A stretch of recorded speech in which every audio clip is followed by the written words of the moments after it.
Assalamualaikum warahmatullahi wabarakatuh. Halo guys, selamat datang di channel Science Maestro, belajar sains asik ala master. Pada video kali ini kita akan membahas tentang mikroorganisme protozoa. Tapi sebelum lanjut, pastikan kalian sudah klik tombol subscribe dan nyalakan lonceng notifikasinya, agar kalian bisa selalu update video dari saya. Dan pastikan juga kalian klik tombol like jika menurut kalian video ini bermanfaat. Terima kasih. Banyak orang mengira penyakit malaria disebabkan oleh nyamuk, tapi hal tersebut tidaklah tepat. Penyakit malaria tidak disebabkan oleh nyamuk, namun nyamuk hanyalah berperan sebagai agen penyebar penyakit. Malaria disebabkan oleh organisme yang berasal dari genus Plasmodium. Termasuk jenis organisme seperti apakah genus Plasmodium ini? Topik inilah yang akan kita bahas di video kali ini.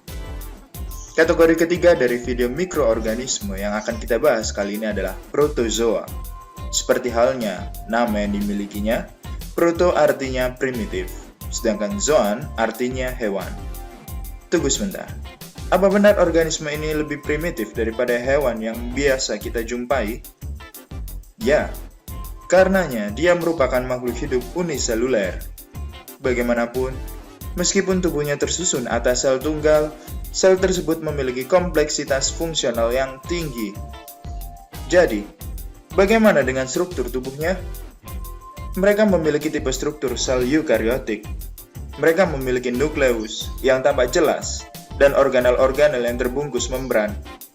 Beberapa di antara mereka memiliki vakuola makanan yang berfungsi untuk menyimpan makanan. Dan mereka tidak memiliki dinding sel. Ada bagian khusus yang dimiliki mereka yang menjadi bagian dari ciri mereka.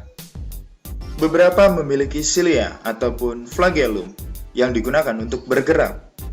Cilia merupakan rambut kecil dan halus yang menutupi seluruh permukaan tubuh.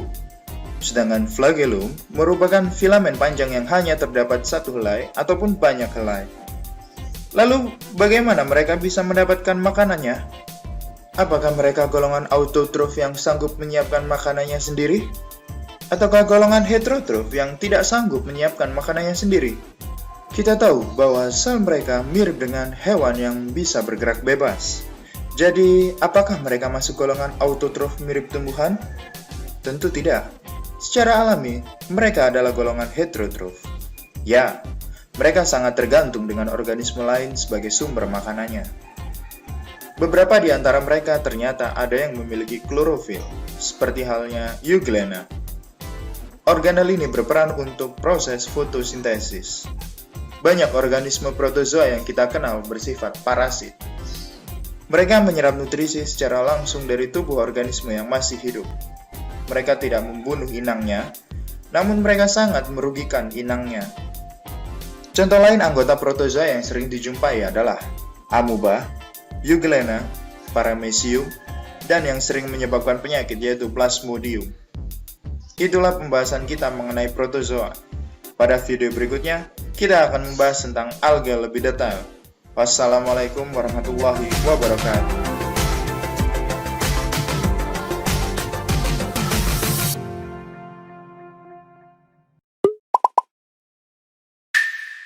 Assalamualaikum everyone, welcome again. In this video we'll talk about the important basics of parasites, including its different classifications and their life cycle. So what is a parasite? A parasite is basically an organism that derives all its benefits from another organism, while harming that organism in the process. Therefore, there are different classifications for the parasitic association with the host. It can be either an obligate parasite, which can only survive in a host, a facultative parasite, which can survive with or without the host, and then they can be either an endoparasite, which is a parasite that only lives inside the organism, or an ectoparasite, which is a parasite that lives on the body surface, on the outside. Endo means inside, and ecto means outside. The parasites can be divided into two major groups, the protozoa and the helminths. In this video, we'll just talk about the protozoa, and hopefully in the future we'll make a video on helminths. Just to mention, the helminths are simply worms. So first of all, we're going to discuss the structure of the protozoa. The protozoa are single-celled eukaryotes, and they don't have cell walls. They can also form double membranes or cysts to become more resistant. During the life cycle of each parasite, it goes through two medically important stages. The first one is the infective stage, and the second one is the diagnostic stage. The infective stage is when the parasite invades the host and causes the infection. And the diagnostic stage is when we as doctors can realize that the patient is infected with that parasite. There are several ways in which we can classify protozoa, either to their site of infection or to their type of movement. The major classification of protozoa is according to their type of movement. Thus, we divide them into four major categories. The first one is amoebas, and they are parasites moving with pseudopods or cytoplasmic projections. Pseudo means lying, so pseudopods, fake legs, let's say. And then we have flagellates, and they are parasites with two or more flagella. And then we have the ciliates, which are parasites with cilia. And then we have the sporozoa, which are non-motile, and therefore they are obligate intracellular parasites because they can't move. Now we're going to discuss the important medical protozoa of each type. The first one belongs to the amoebas, and it's called entamoeba. And it's mainly transmitted via the fecal-oral route. Fecal means the feces and oral means through the mouth. So basically you ingest either contaminated water or contaminated food. The entamoeba has different species that infect humans. However, we're concerned with the entamoeba histolytica due to its pathogenic characteristics. It's very important to be able to differentiate it from the other species, such as entamoeba coli, because it's non-pathogenic, so it doesn't affect us negatively. Basically, E. coli and E. histolytica can be differentiated according to the number of the nuclei in the cyst. So if it's more than 4 nuclei, then it's considered as E. coli, and if it's less than 4, then it's considered as entamoeba histolytica. Next, we're going to move on to the flagellates. And in the flagellates, we have three major types: Giardia lamblia, Trichomonas vaginalis, and Leishmania. Giardia lamblia life cycle starts with an infection via the fecal-oral route, which is, like I mentioned before, through the ingestion of contaminated food or water. Then they release the trophozoite, which is binucleated, so 2 nuclei, in the small intestine, and then they multiply by binary fission. After that, the trophozoites move to the colon, where the cyst formation occurs. Therefore, Giardia lamblia has two life cycle stages: the trophozoite and the cyst. On the other hand, the Trichomonas vaginalis is transmitted via sexual contact and replicates its trophozoites without forming any cysts. It usually resides in the female genital tract and the male urethra and prostate. Thirdly, we have Leishmanias. Leishmanias are usually transmitted via sandflies, and it resides in animals such as rodents or dogs. So the vector of transmission are the sandflies, and the reservoir of the parasite are the rodents and dogs. The infected sandfly has the promastigote form of the Leishmania, which is flagellated, and then it infects the host through the blood, and it grows in the macrophages in the form of amastigotes, which means it doesn't have a flagellum. This is the diagnostic stage of Leishmania. There are several disease manifestations accompanying the infection with Leishmania, such as cutaneous ulcers and Kala-Azar. Kala-Azar is simply a severe form of that infection, and the symptoms usually are enlargement of the liver and the spleen, so it's pretty life-threatening. Lastly is an important type of sporozoa, which is Plasmodium. Plasmodias are the main causative agents for malaria, which is a really serious disease. The life cycle starts with the female mosquito, where sexual reproduction takes place between the male and female gametocytes. After that, the mosquito bites and injects the sporozoites into the host. These sporozoites migrate to the liver, and this is referred to as the exoerythrocytic cycle, because the sporozoites hasn't invaded the red blood cells yet. Then the sporozoites mature into schizonts inside the liver. After that, the schizonts rupture and release merozoites into the blood to invade the red blood cells. At this stage, it's known as the erythrocytic cycle because it's in the red blood cells now. After that, the merozoites have two pathways to follow. Some of the merozoites will grow into schizonts again, and then they rupture, and then they release more merozoites, more invasion of red blood cells, and then the cycle repeats. However, some of the merozoites will develop into the sexual forms of male and female gametocytes, which will then be taken by the mosquito, and then sexual reproduction takes place, and the cycle repeats. So for Entamoeba histolytica, the infective stage is the cyst, and the diagnostic stage is the cyst and trophozoite. For Giardia, the infective stage is the cyst, and the diagnostic stage is also cyst and trophozoite. For Trichomonas, however, remember we didn't have a cyst, so the infective stage and the diagnostic stage is the trophozoite. Then we have Plasmodium, and the infective stage is the sporozoite, when it's on the female mosquito, and the diagnostic stage is when it's during the erythrocytic cycle inside the red blood cells. Lastly, we have Leishmania. The infective stage is the promastogote when it has the flagella, and then the diagnostic stage is the amastogote when it loses the flagella and it's inside the macrophage. And we're pretty much done with the parasites. Hope you enjoyed. Please give us your feedback so we can improve in the next videos. And don't forget to like and subscribe to get our new videos and explanations.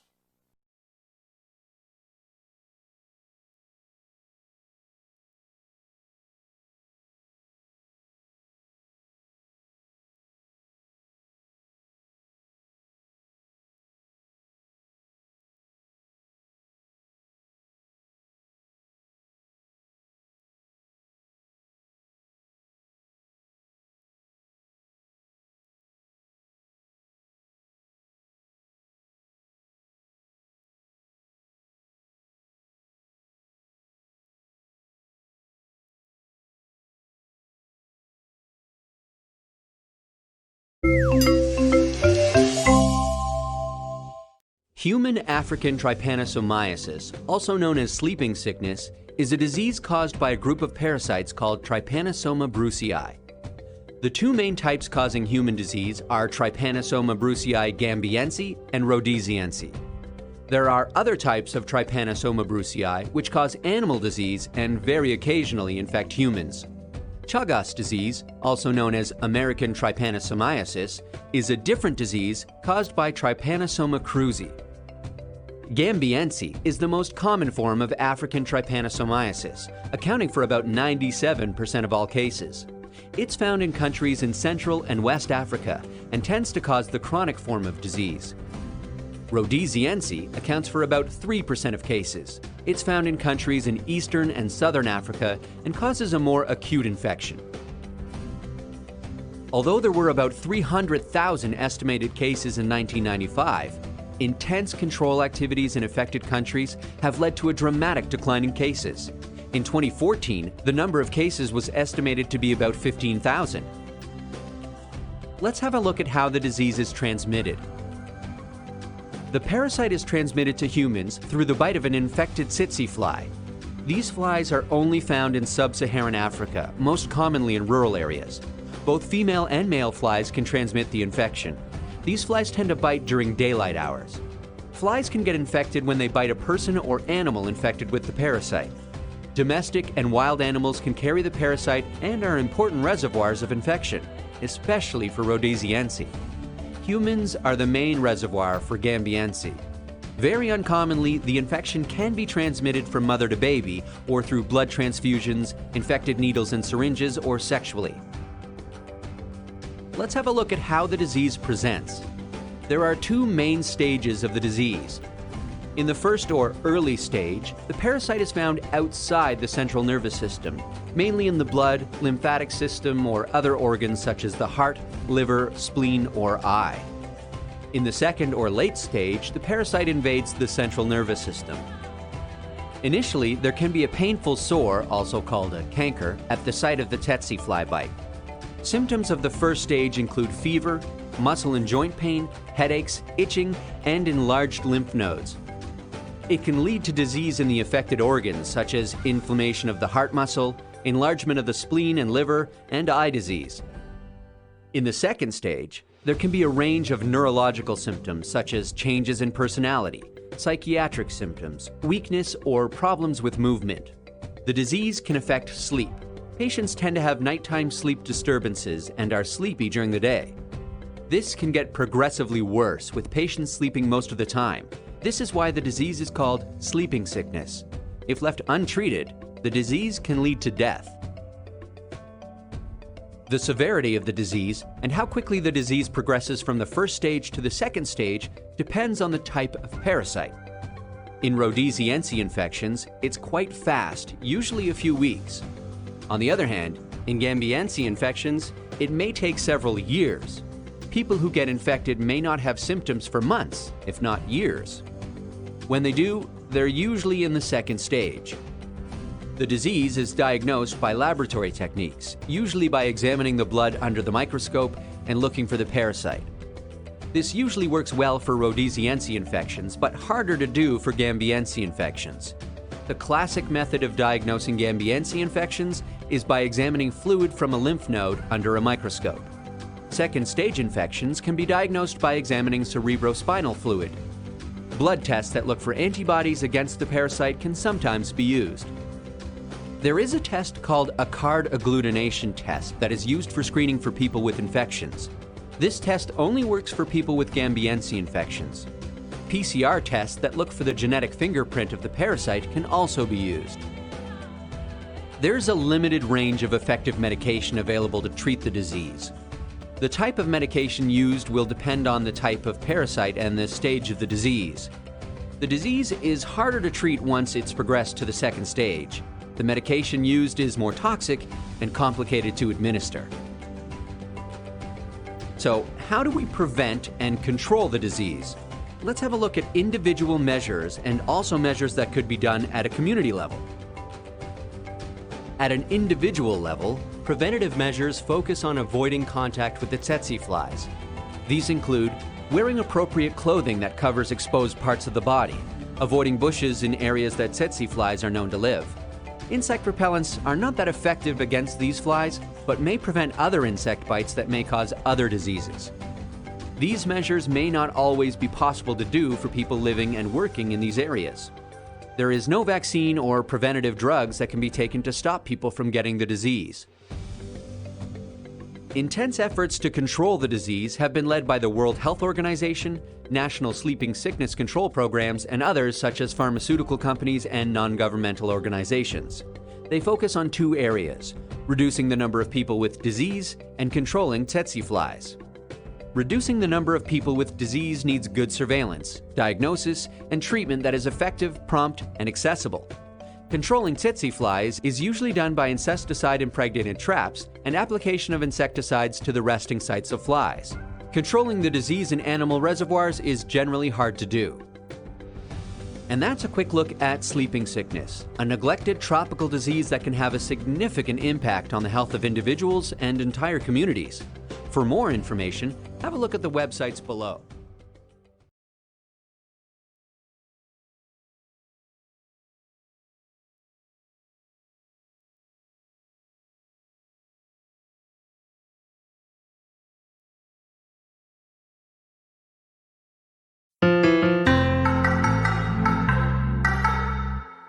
One evening, after returning home from her lectures, Zara developed an extremely high temperature. Also, she had frequent severe chills and sweating intermediately. What was really wrong with her? A few diagnostic tests revealed that Zara was suffering from malaria. And now, she was given all the possible best treatments to recover as quickly as possible. But how did she get infected with malaria in the first place? What could have caused it? And how did the infectious agent take over her body? Let's learn this infectious disease in detail in this video. To begin with, can you tell me what causes malaria? We've always heard mosquito bites are the root cause of malaria. So are mosquitoes responsible for this infection? No. You'd be surprised to know that mosquitoes do not cause malaria, but just spread it. And what do we mean by this? The actual causative agent of malaria is the protozoan called the Plasmodium. Plasmodium vivax, Plasmodium malaria, Plasmodium falciparum are a few species of Plasmodium that cause malaria in humans. Among these, Plasmodium falciparum is the most violent and can also be life-threatening. So from where does a mosquito come into the picture? Well, the protozoan Plasmodium lives as a parasite in the female Anopheles mosquito. From there, it gets transmitted to the humans with a mosquito bite. Hence, it's the infected mosquito bite which can cause malaria and not the insect itself. Thus, the complete life cycle of the malarial parasitic protozoa involves two hosts. The first one is the female Anopheles mosquito, and the second one is the human host. Let's understand the complete life cycle of the malarial parasite. It all begins when an infected mosquito bites a human. This helps transfer the malarial parasite into the human body. In order to enjoy her blood meal, the female Anopheles mosquito secretes her saliva into the human bloodstream to prevent blood coagulation. It's with this secretion that the parasite gets a chance to enter the human body. The disease-causing plasmodium gets transferred from the mosquitoes to the humans in the form of sporozoites. Sporozoites is a stage in the life cycle of the plasmodium. At this particular stage, they are capable to cause an infection in the human body. And how do they do that? Once they enter the bloodstream of the humans, they eventually reach their target, that is, the liver. Here, they attack the liver cells and stay inside them for quite a long time. They reproduce asexually in order to increase their number. After that, they release themselves back into the bloodstream by bursting out the liver cells. The form in which they are released into the bloodstream is known as the merozoites. These merozoites now target the red blood cells, the RBCs. Now, in the RBCs, the merozoites develop into a ring-like structure called the trophozoite. This form can have two fates. Most of the trophozoites begin with the asexual cycle to give rise to a new merozoites. And this occurs exponentially. The number of merozoites produced is too large for the RBCs to contain. Hence, they are released out with the bursting of the RBCs. The released merozoites can now attack new RBCs and keep increasing their population exponentially. The other fate of the trophozoites is entering a sexual cycle. With this, the trophozoites give rise to two different gametocytes. Gametocytes, in simple terms, are like the germ cells of Plasmodium. When a non-infected mosquito approaches the infected human for a blood meal, then these gametocytes quickly pass into the mosquito's body with the sucked blood. Now here, in the mosquito's body, both male and female gametocytes, which are like the germ cells, fuse to form a zygote. That is, the fertilization of these gametocytes results in the formation and the development of a zygote in the mosquito's gut. From here, a structure called oocyst is developed which crosses the gut wall and reaches the salivary glands. Here, the oocyst now releases several sporozoites, which are the mature infective forms of the parasite, ready to infect a new healthy individual with the next blood meal. So when this female Anopheles mosquito bites a healthy person, the sporozoites get transmitted, thus repeating the complete cycle and causing the infection. This was about malaria. To know more about the diseases that affect the human population in detail, do watch our upcoming videos. Until then, do subscribe to our channel.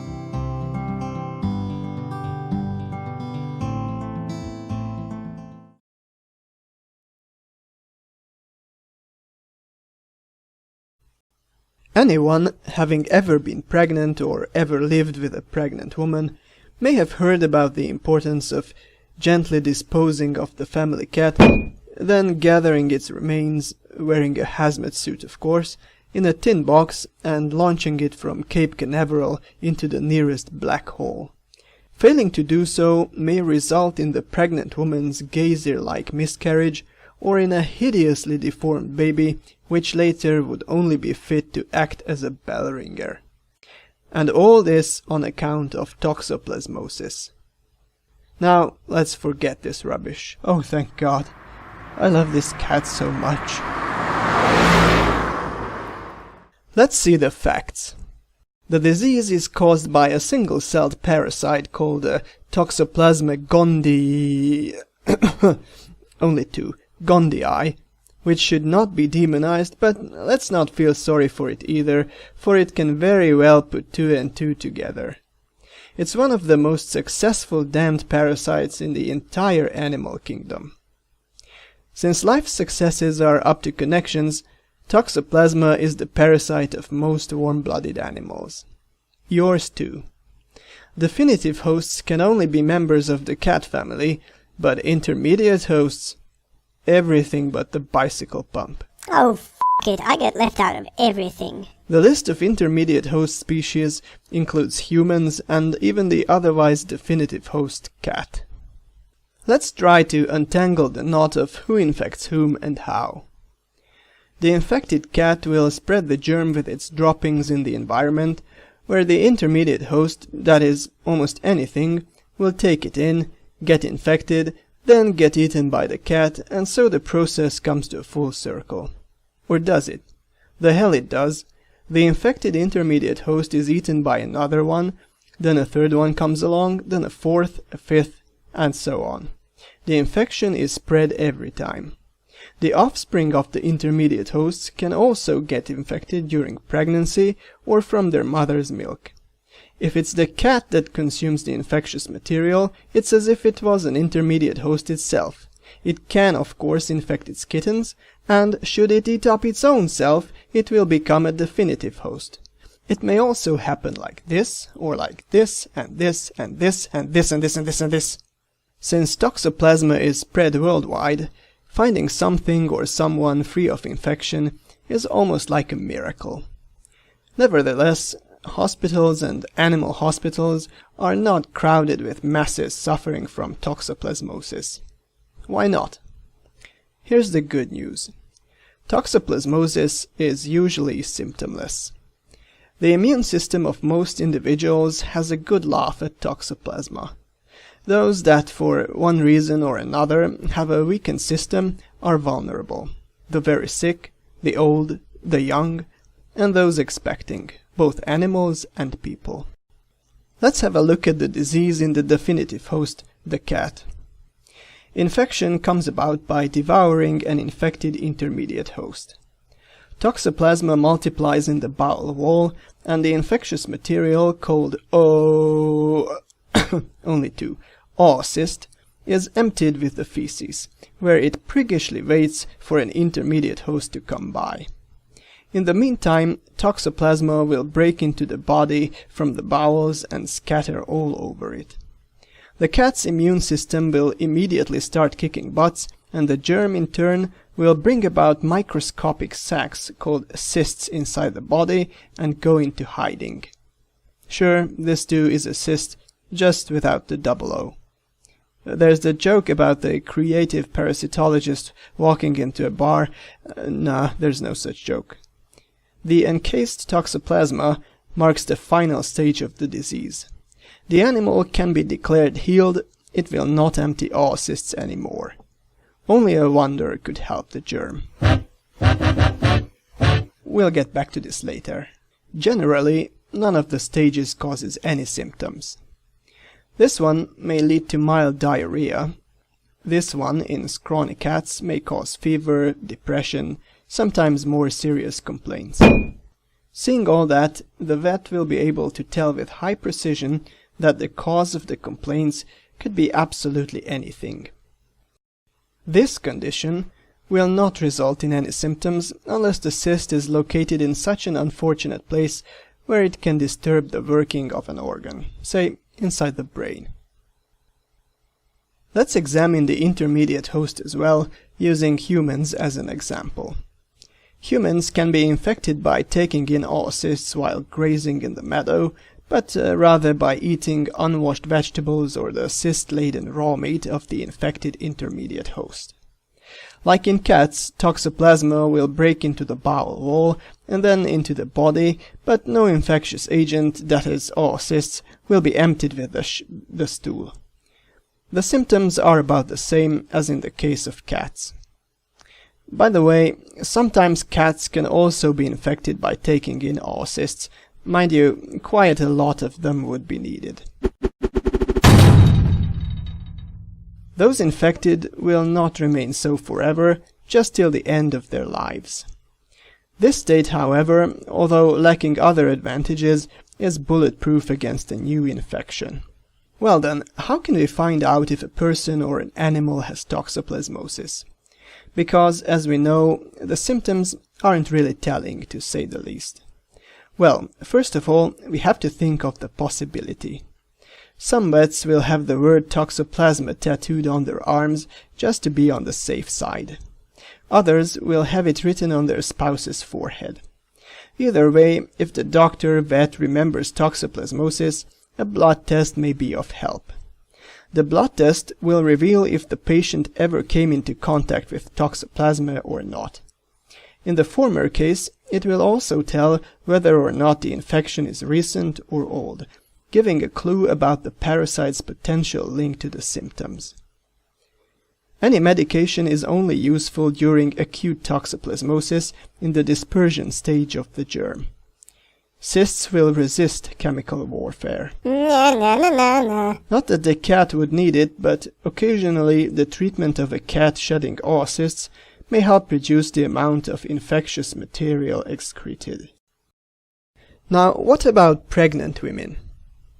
Provided the infection happens during pregnancy, toxoplasma dispersing in the body may reach the fetus as well, causing serious damage. The younger the fetus, the worse it can be. Well, if that's so, shouldn't the cat be kicked the hell out after all? No. Yes! An expecting woman is not vulnerable unless her body encounters toxoplasma for the first time during pregnancy. If she's had the infection before, there's nothing to worry about. Furthermore, the cat is only a risk during the time it sheds the germ, which lasts about 2 weeks. Repeat, a toxoplasmatic cat in its entire life is only infectious for roughly 2 weeks. Yes, I haven't forgotten. Soon. A pregnant woman has more chance, way more chance, of acquiring toxoplasmosis from unwashed vegetables, fruits, undercooked meat, contact with soil and neglecting to wash hands than from her own cat. What's more, an oocyst needs about 4 days in the open to become infectious. So the risk can further be reduced by frequently cleaning and disinfecting litter boxes and by giving up the hobby of collecting excrement. It's time to toss these out. Spare Elvis, I beg you. A cat is a potential risk if it hasn't had contact with toxoplasma before, because it may become infected at any time and start shedding oocysts. This is only possible, though, if it eats an infected intermediate host raw. The chance of that happening is rather small with an indoor cat, for example. It may, of course, lick up oocysts carried in on your shoe soles, but, as said before, the cat is pretty resistant against them. Sometimes the immune system of a cat may become weakened, for example if affected by feline AIDS virus. The immune system KO'd gives way to other diseases. Sleeping toxoplasma cysts may become activated in such cases, which leads to acute toxoplasmosis and repeated shedding of oocysts. This is a rare exception to the 2-week rule mentioned before. To assess the risk, it's worth having a blood test in advance of the planned pregnancy, or, if the planning period fell flat due to an altered state of mind and an awesome New Year's party, then during the early phase of the pregnancy. The screening should be done primarily on the woman, but on the cat as well. If the test shows that the woman has had the infection before, there is no risk involved, even if the cat shits a tanker load of oocysts. There is no danger if the cat is tested positive, as it does not spread the disease anymore, unless its immune system is in a shambles, which is rather difficult not to notice. If both are tested negative, there is a slight chance of some wickedness. But even so, Other kinds of toxoplasma sources mean way more hazard than the cat. What can a pregnant woman exposed to the risk of infection do to lessen it? Washing the vegetables and fruits, cooking or frying the meat for a suitable length of time before eating, putting on gloves for gardening and washing hands regularly will help. Cat litter must not be used for clay sculpturing, best not touch it at all. And that's not to be poked at either. Goodness me, do I really have to point that out? To sum up, Toxoplasma is a parasite so common you can even find it where it is not.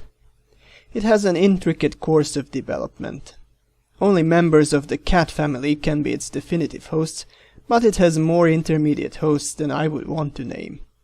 Humans are among them. Many are carriers, but since the infection is usually symptomless, treatment is rarely necessary. Pregnant women are vulnerable if they get infected during pregnancy for the first time. The family cat is as much to blame for causing fetal toxoplasmosis as the corrosion inhibitor and the padlock together. The poor thing is not to be clubbed to death with a spade. Please. If you want to make sure, you can have yourself and your cat screened. It's just a few drops of blood drawn. Any medical personnel with hands can do it. I wish you good health and a pleasant delivery.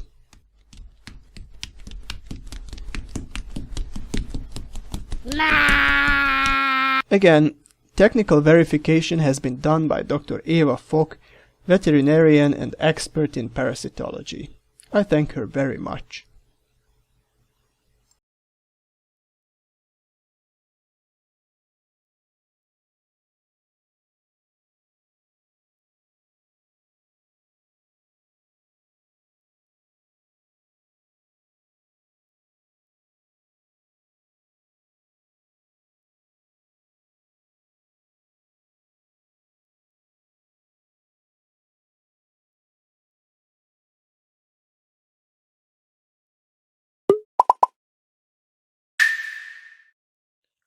Assalamu alaikum everyone, welcome again to another ATP video.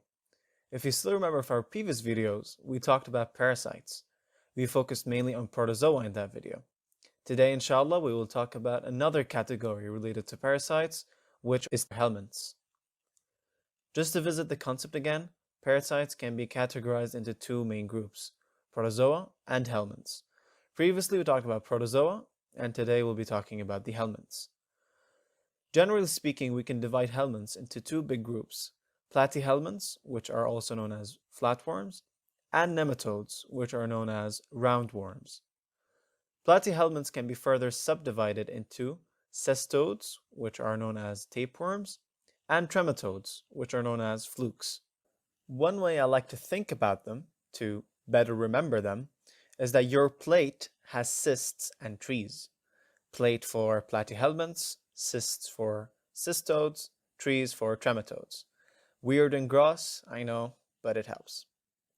In this video, we will focus on the platyhelminths, and we'll leave the nematodes for another video, inshallah.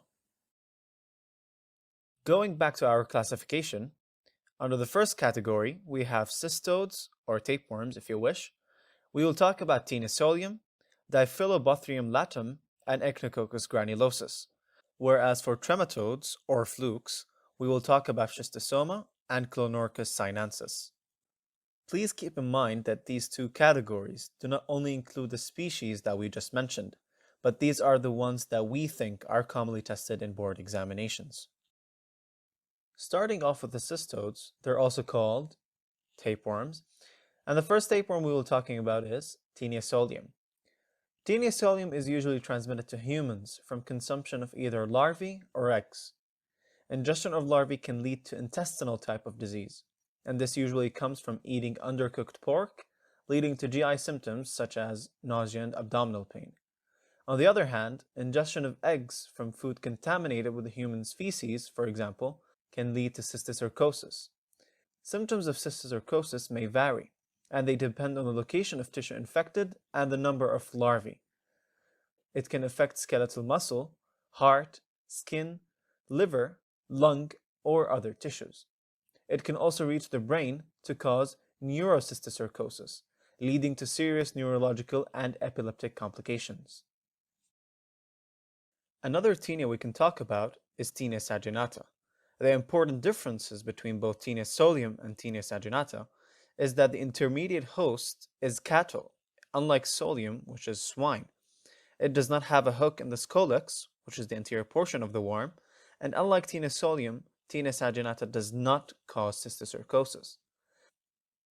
For the treatment of intestinal and cysticercosis caused by tinea solium, we use praziquantel, whereas for neurocysticercosis, we use albendazole. Next worm on the list is Diphyllobothrium latum. Diphyllobothrium latum is also called fish tapeworm, and it's the largest tapeworm out there. Upon ingestion of larvae in raw freshwater fish, it resides in the GI tract, causing many GI symptoms such as diarrhea, and it can also cause vitamin B12, cobalamin, deficiency, leading to megaloblastic anemia. As for the treatment, we also use praziquantel. So even though it's the largest tapeworm, there is little to know about it. The last tapeworm we're going to talk about is Echinococcus granulosus. Echinococcus granulosus is transmitted to us humans by the ingestion of eggs in food that is contaminated with dog feces. It's also nice to know that sheep are intermediate hosts. Echinococcus granulosus can lead to the formation of hydatid cysts in the liver, which are described to have eggshell calcification, and it's usually detected on CT scan. It's worth mentioning that the contents of the cyst can lead to anaphylaxis if the cyst ruptures for whatever reason. For the treatment of Echinococcus granulosus, we use albendazole. Next, we're going to talk about trematodes, or flukes. We'll be talking about schistosoma and Clonorchis sinensis. Starting with schistosoma, it's important to differentiate between three species of schistosoma, which are Schistosoma mansoni, Schistosoma hematobium, and Schistosoma japonicum. We use their eggs to differentiate between them. So, Schistosoma mansoni egg has a lateral spine, whereas Schistosoma hematobium has a terminal one. And lastly, japonicum does not have a spine. For schistosoma transmission, it's transmitted when the cercaria penetrate bare skin in fresh water, for example, when swimming in a contaminated water.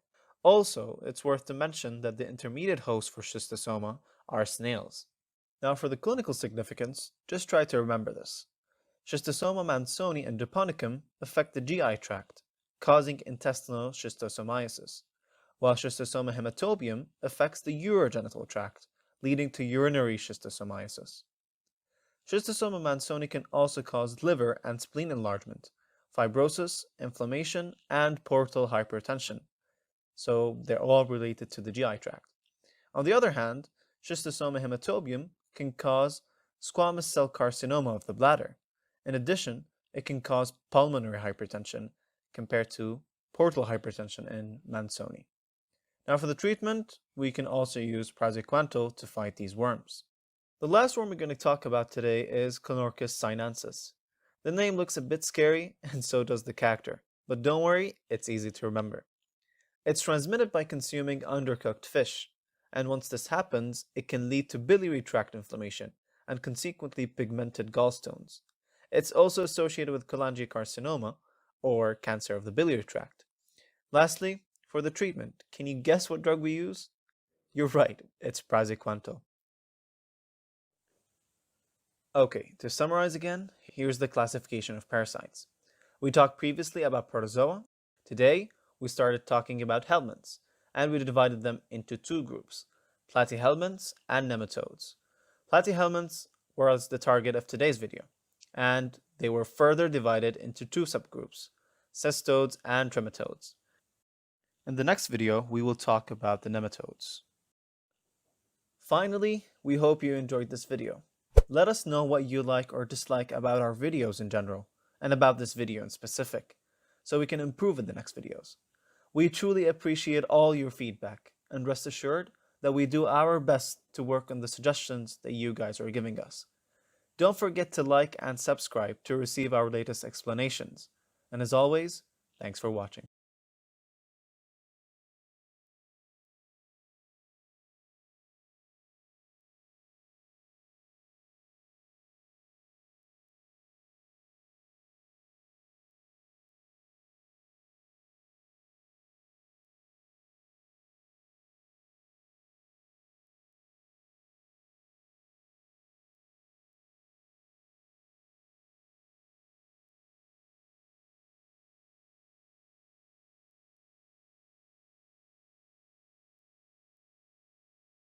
At some point in their lives, most cats and dogs are infected with some type of intestinal parasite. Puppies and kittens often have parasitic worms that have been passed to them from their mothers. The most common parasitic worms include roundworms, hookworms, whipworms, and tapeworms. A cat or dog can become infected with roundworms, hookworms, and whipworms when the worm's larvae are ingested from contaminated soil. Hookworms can also penetrate your pet's skin and then travel to the intestines. Tapeworms can be contracted by ingesting fleas or small rodents. All of these worms live in their host's intestines. Hookworms attach themselves to the intestinal wall and drink the host's blood, causing internal bleeding, ulcers, and blood loss. Roundworms migrate from the intestines through the liver and lungs and then back to the intestines. They can cause vomiting, enteritis, tissue scarring, and pulmonary disease. Whipworm infection can result in bloody diarrhea, weight loss, dehydration, anemia, and in severe cases, even death.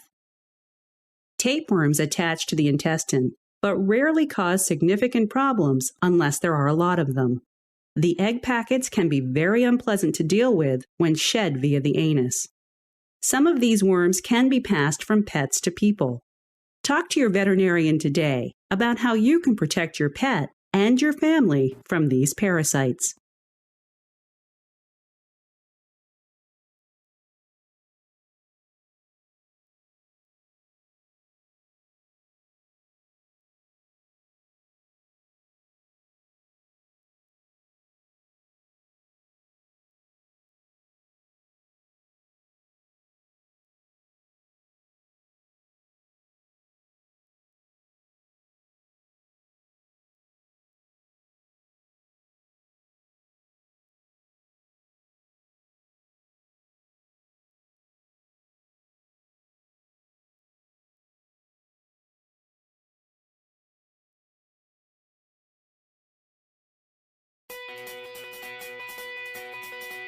What new discoveries are waiting out there?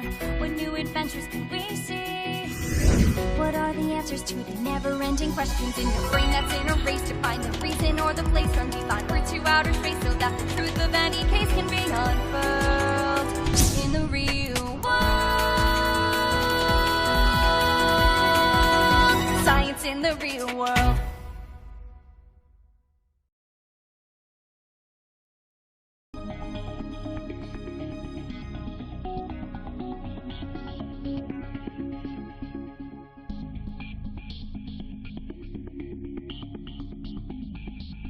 Have you ever been bitten by a mosquito? If so, you know that a red itchy bump can appear on your skin. Sometimes mosquitoes carry germs, so a bite can make people very sick. Any animal or insect that carries and spreads disease is called a vector. Let's find out more about vectors in the real world.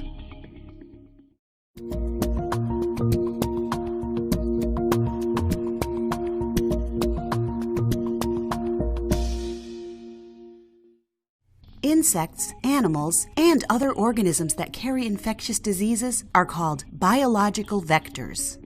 Vector is a Latin word that means carrier. Vectors transmit diseases to humans. They can pass diseases on to animals and plants too. Biological vectors are often, but not always, arthropods.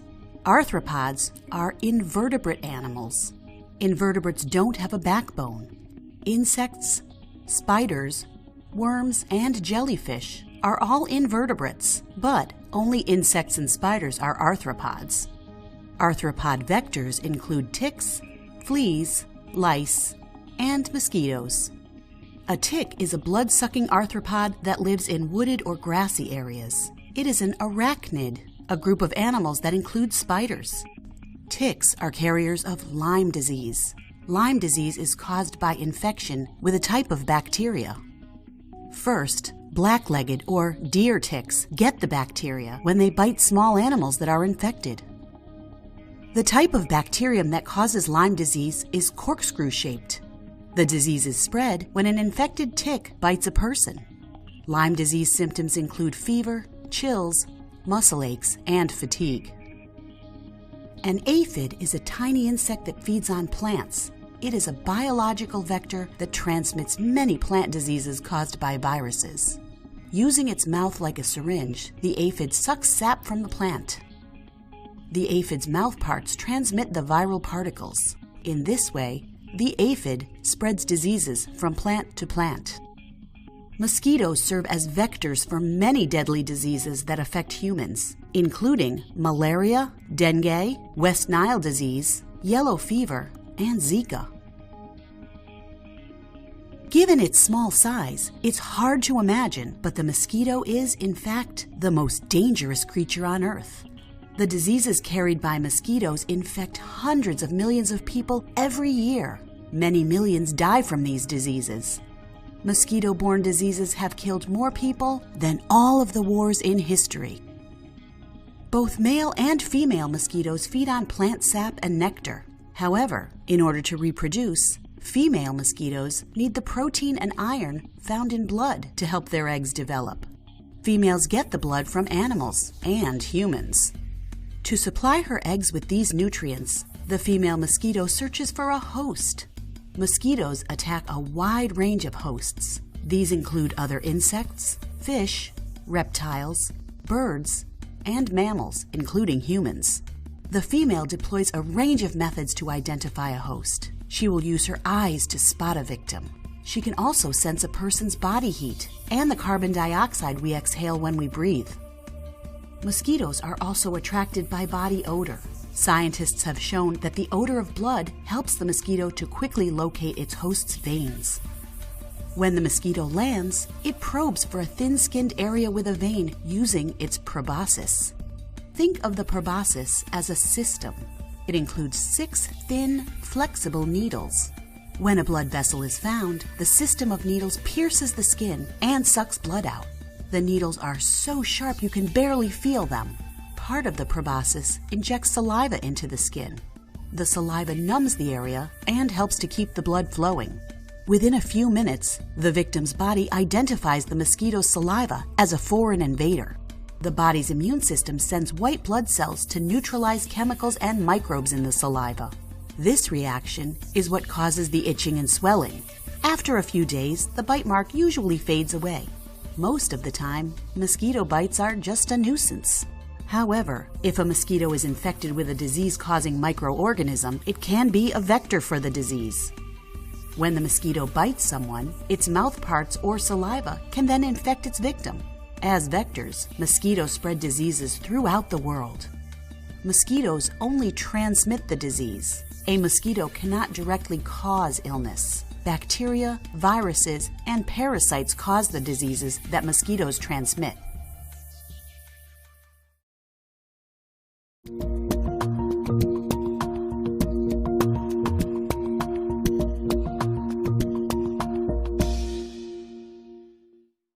Scientists have discovered that not all mosquitoes are the same. Certain species of mosquitoes are carriers for specific diseases. For example, the female Anopheles mosquito is the only mosquito that transmits malaria, the world's 5th leading cause of death from infectious disease. Malaria is caused by a single-celled microbe.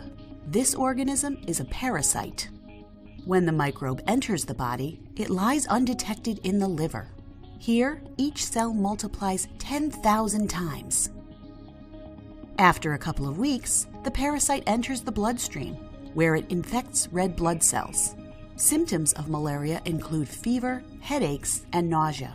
If drugs are unavailable, infected blood cells can block the capillaries that carry blood to the brain. In severe cases, it will cause disability or death. Malaria occurs in more than 100 countries. That puts about half the world's population at risk. There are medicines to treat malaria and to help prevent people from getting the disease. Researchers are developing a vaccine, but poverty is the main reason people die from malaria. Poor people cannot afford preventive measures or, once infected, cannot afford transport to hospitals or needed drugs for treatment. Another mosquito-borne disease is Zika. The Zika virus was first discovered in 1947. The virus was first isolated in a rhesus monkey living in the Zika forest located in Uganda. It was later identified in humans in 1952. Over several decades, it was reported in many nations in Africa and Asia. The Zika virus, like all viruses, is not alive. A virus is basically a set of giant molecules.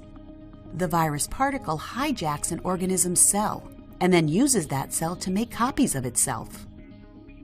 Like malaria, the Zika virus is spread mostly by one species of mosquito called Aedes aegypti.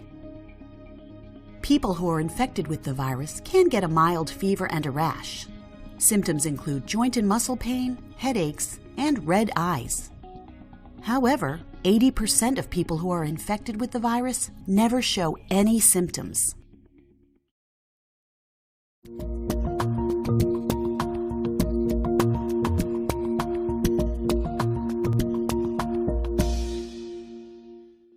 Given that vector-borne diseases have well-known causes, in what ways can we prevent them? Vaccines are one way to help prevent getting a disease. Developing a vaccine involves the collaboration of many scientists and medical experts.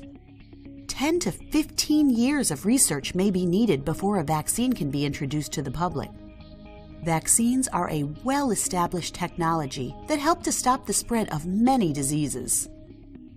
Scientists who study diseases are called epidemiologists. They study diseases to help prevent them from spreading. An epidemiologist focuses on identifying the causes of disease outbreaks, as well as developing strategies to prevent disease from spreading. Most epidemiological research is in the laboratory. Epidemiologists may also conduct field work in outbreak areas to help monitor and contain a disease. Entomologists are scientists who study insects. Some entomologists focus on understanding the relationships between insect species, humans, and the environment. For example, entomologists discovered that the female Anopheles mosquito, which carries malaria, bites primarily between the hours of 9 p.m. and 5 a.m. This finding allowed scientists to recommend that people in affected areas sleep under a mosquito net to help prevent malaria. Similarly, scientists learned that the Zika virus is spread by the Aedes aegypti mosquito, and then found that the mosquitoes bite during the day. Their favorite time is 2 hours after sunrise and several hours before sunset. By knowing how, why, and when mosquitoes bite, doctors and scientists can recommend precautions to prevent getting bitten. These precautions help people to avoid getting the vector-borne diseases. Attacking the problem from the other direction, we can also look at controlling the spread of the vector-borne diseases. In this case, there are many possible approaches. By studying mosquitoes, entomologists learned that all mosquitoes need standing water to hatch. People can stop mosquitoes from laying eggs or keep their eggs from hatching by emptying containers with standing water and frequently changing water in flower pots, wading pools, and bird baths. We know that a female mosquito looking for blood finds human targets by detecting heat, carbon dioxide, and certain odors. Insect repellents have been used for decades to keep the pesky insects away. Look for this Environmental Protection Agency graphic on the product to see if a repellent is effective. Many cities and towns aim to reduce mosquito breeding sites by spraying insecticides to control the mosquito population. Insecticides are substances used to kill insects. Many of these chemicals are targeted toward the larval life stage of an insect. With better technology, scientists have developed a better understanding of how temperature and rainfall can impact the spread of diseases, like malaria and Zika.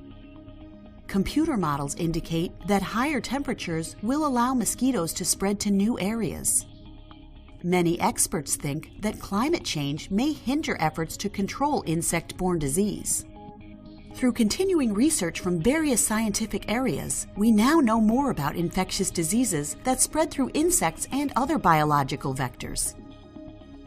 By understanding the natural history of vectors and how they transmit diseases, we can prevent and control the spread of infectious disease.